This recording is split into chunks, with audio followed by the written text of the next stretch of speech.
11. The toughest sale I ever made. The first time that I faced difficulty making a sale was when I came to Chicago in the early 1970s and approached Sears to buy our shirts. We were already supplying American importers, but I wanted to go directly to the big department stores. It's not easy for a small company to go knocking on doors to make sales, but that's what I did. And it was one of the most exciting periods of my life. In those days, nobody knew Daewoo. Our people told me that you needed an appointment to see buyers at a department store like Sears. But if a buyer's secretary announced that Daewoo was calling for an appointment, the buyer would certainly ask, "Who's Daewoo?" Without knowing our company, he or she would never give us a chance. So I decided to go visit Sears, bringing along my sample cases. Once there, I knew we would have a better chance of meeting a buyer. The first day that I went to Sears, they didn't say no, but told us to wait. The buyer had no time, even though I waited for 2 hours. So the next day, I returned and talked with the receptionist. It was hard to meet even a secretary. I kept going back for several days until a buyer finally agreed to see me. I never got discouraged. If I had to come back 10 times, that would not bother me as long as I got to see the buyer. I had confidence. Why not? Sears needed good vendors, and we could meet their requirements. Finally, I got to see Jim Weiss, the senior buyer of men's shirts at Sears. Then everything was easy. During our first meeting, Mr. Weiss seemed to have confidence in me.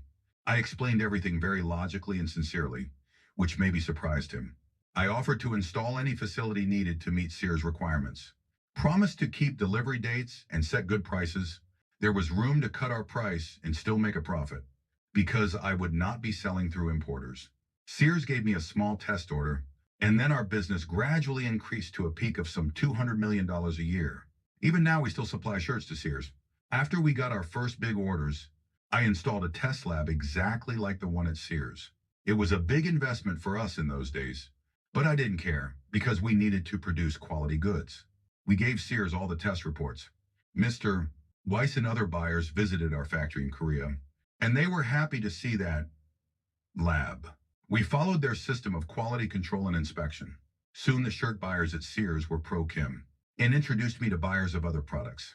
We developed more than 100 items for Sears: leather goods, handbags, shoes, baseball gloves. As a small company, we took great pride in supplying one of the biggest stores in the United States. If we had failed to open the door at Sears, then maybe I would not have gained the confidence to export other products, such as cars, to the United States.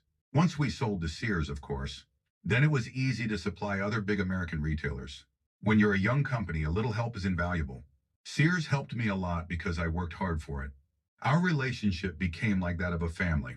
Now I do everything possible to provide opportunities for Sears. Recently, Korea opened its market to foreign life's insurance companies, and I recommended Sears to our government. Daewoo and Allstate, a Sears company, have a joint venture for insurance.